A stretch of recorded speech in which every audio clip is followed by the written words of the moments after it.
Mashle magical muscle season 2 episode number 3 की शुरुआत वहीं से होती है जैसे हमारा लास्ट वाला एपिसोड खत्म हुआ था, जिसके बाद हम लोग को यहाँ पर एक बैक स्टोरी बताई जाती है और बताया जाता है कि आज से कुछ साल पहले मिडिल स्कूल डिवीजन में एक टूर्नामेंट रखा गया था और इस टूर्नामेंट का जो मेन लक्ष्य था 13 से 20 साल के जो यंग टैलेंटेड मैजिक यूजर है उनको ढूंढना इसका पर्पस था। उनमें से जो एक मैजिक यूजर था वो बहुत ही ज्यादा ओवर पावर था बाकी कॉम्पिटिटर की तुलना में, इसकी डोमिनेंस की वजह से, और इस विनर को लेकर सभी के मन में डाउट होने लगा। जिसके बाद एक इन्वेस्टिगेशन बैठाई गई और इस इन्वेस्टिगेशन में यह पता चला कि रूल्स का वायलेशन हुआ था। उसने अपने उम्र के बारे में झूठ बोला था। वो उस समय पर सिर्फ 9 साल का था। उसका नाम था मार्गरेट मैकरोन। जी हाँ, यही बंदा, द फ्यूचर परफेक्ट ऑर्काडॉम। इसके बाद फिर से हम लोगों को यहाँ पर प्रेजेंट का सीन दिखाया जाता है।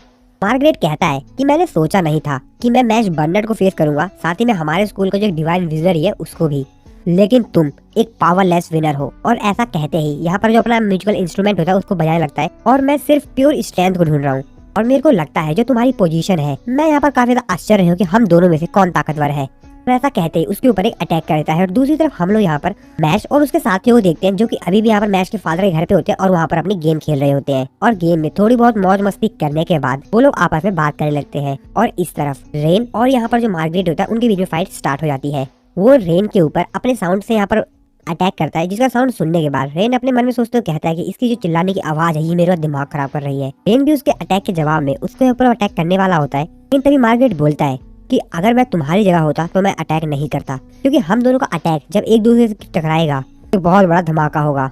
रेन, क्या तुम ये बात जानते हो कि मैं ऐसा क्यों कर रहा हूँ? आर्ट, लव, स्पोर्ट, ड्रिंकिंग, इनमें से कोई भी जरूरी चीज नहीं है एक नॉर्मल लाइफ जीने के लिए, तो फिर मैं ये सब क्यों कर रहा हूँ? सिंपल, क्योंकि उदासी मौत है। हम उस भागदौड़ की खोज में अपना जीवन जीते हैं, लेकिन तुम बेमतलब में दूसरों के काम में टांग अड़ा रहे हो। तुमने मेरे को बोर कर दिया है और मैं ये इमेजिन भी नहीं करता हूँ कि तुम जैसे लोग, तो तुम अब ऐसा करो, साइड में हटो, मैं सिर्फ जाऊंगा और मैश बर्नर को देखूंगा। रेन उससे कहता है कि वो सिर्फ इस दुनिया का जो व्यू है उसको चेंज करना चाहता है, इस दुनिया का जो तरीका है देखने का बाकी लोगों को, उसको वो बदलना चाहता है।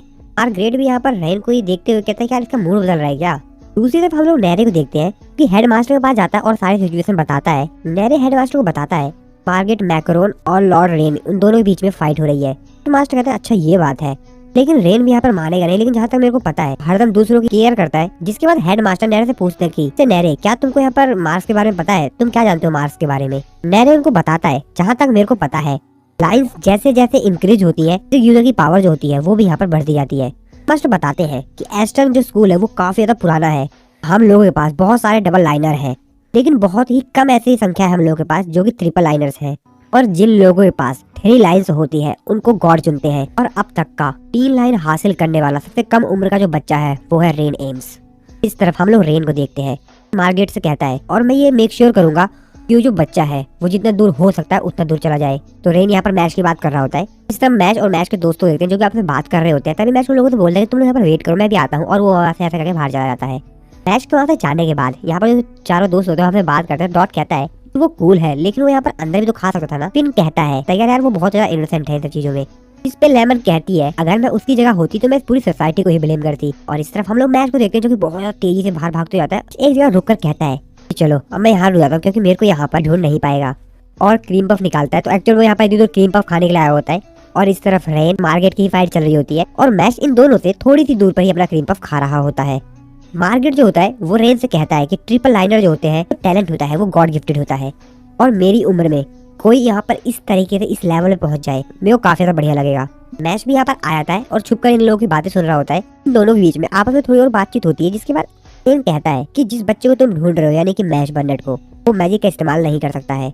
असल में जो मैजिक यूज नहीं कर पाते हैं उन लोगों से जेलस होते हैं जो कि मैजिक इस्तेमाल कर सकते हैं। वो इस बात में रिग्रेट करते हैं कि आखिरकार वो पैदा ही क्यों हुए, और वो इस सोसाइटी से हेट करते हैं। लेकिन मैश बर्नर्ड ऐसा नहीं सोचता है, वो अलग है।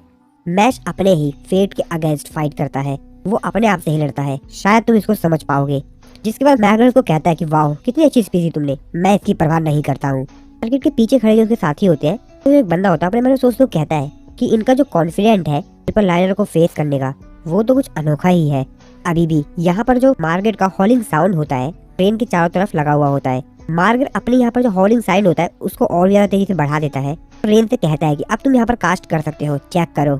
जिसके बाद फिर से हम लोग यहाँ पर हेडमास्टर और नैरे का सीन देखते हैं। तो नैरे जो होता है वो हेडमास्टर से पूछता है कि आखिरकार एग्जैक्टली डबल लाइनर और ट्रिपल लाइनर में क्या अंतर होता है, क्योंकि हमारे पॉइंट ऑफ व्यू से इन लोगों की जो क्लास होती है वो अलग अलग होती है। हेडमास्टर उसको बताते हैं कि ट्रिपल लाइनर वो होते हैं उनको कि गॉड के द्वारा चुना जाता है।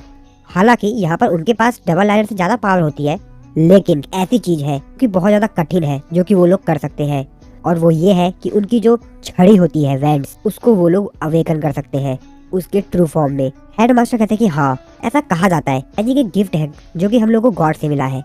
और इस तरफ जो रेन होता है वो अपनी यहाँ पर वैंड निकाल लेता है, अपना मैजिक करना स्टार्ट करता है और मार्गरेट का जो मैजिक होता है उसको ब्रेक कर देता है। उसको देखकर तो मार्गरेट भी काफी ज्यादा हैरान होता है। वो कहता है कि इसने मेरा जो हॉलिंग साउंड है उसको रिपेल कर दिया बिना उसको एक्टिवेट करे। इसकी जो मैजिक एनर्जी है कि इसने अभी प्रोड्यूस की है वो इससे ज्यादा ताकतवर है।